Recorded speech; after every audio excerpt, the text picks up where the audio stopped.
Hi everyone, it's that time of the month once again. Kade kukumbi nje la endlini kubhora, kudal nje akukho radio, akukho TV. Saqhamuka ugesi, the life savior. At least ukhona into ekhalayo manje eyenza nje ukuthi umuntu angazizwa eyedwa. Yabo sekumnandi at least akusafani. Khona into ekhala-khalayo. Ugesi usileke bazalwane ngoba ukhala kanjena nje manje ngawuthinta la sengathi khona iy'namba engiy'fakayo uyathula yabo usuthembile ukuthi uyangifaka unele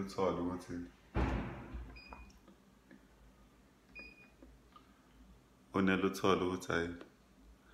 ayikho indaba ley'namba uqale phansi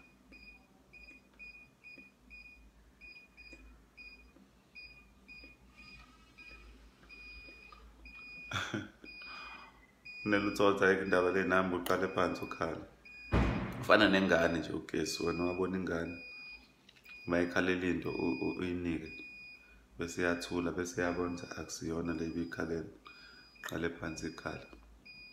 uthi ugesi awufani nengane kakhulu ngoba wona phela ugesi yabo ugesi ufana nomuntu yiwa mawazi awenzi lutho kodwa uma ungawazi uyakushoka ukuthi ubani wena uqhamuza uzongithinta ungangazi awudlali phela ugesi kwesikhathi mase ufundelile futhi nawe usuwazi kakhulu uyakushoka futhi uthi usuyitshethi uyazi wena utshethi phela ngoba uno-S4 usuyangazi kushoka impela ukuthi usungisela idiploma phela manje ngiyakubona ngizela umqondo wediploma wangizela kanjalo mina angizeli nomqondo we-BTech